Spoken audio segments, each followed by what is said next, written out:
Pemerintah Provinsi Sumatera Selatan pastikan TPP bagi ASN akan dicairkan mengikuti pola tahun sebelumnya dan juga tanpa ada pengurangan maupun penambahan nilai dengan penyesuaian jenjang jabatan, tingkat kehadiran hingga beban kerja.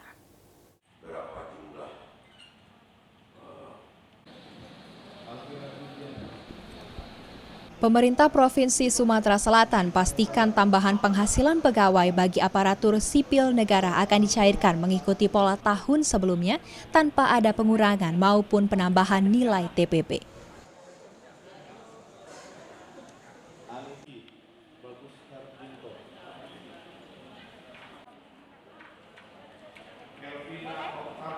Sekretaris Daerah Provinsi Sumatera Selatan Edward Chandra mengatakan, rencana pemberian TPP kepada ASN telah dilaporkan ke Kementerian Dalam Negeri dan mendapatkan SK dari Gubernur Sumatera Selatan Herman Deru.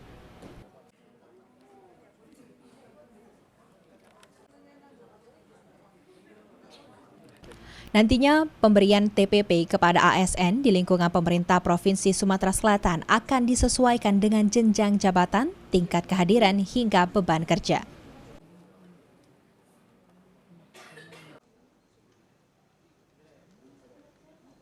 Ya, 2026 TPP sama seperti 2025 ya. Sudah dirapatkan, sudah dilaporkan juga ke Kemendagri. Budgetnya sudah ada dan SK-nya juga sudah ada. Itu disesuaikan dengan kriteria apa aja Pak nantinya?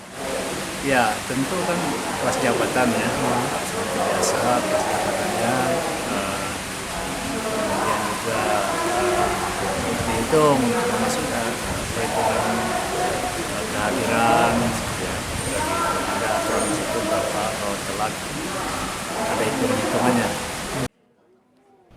Sementara untuk pegawai pemerintah dengan perjanjian kerja khususnya P3K penuh waktu, pemerintah Provinsi Sumatera Selatan masih akan melakukan penghitungan dan penyesuaian dengan kondisi keuangan daerah.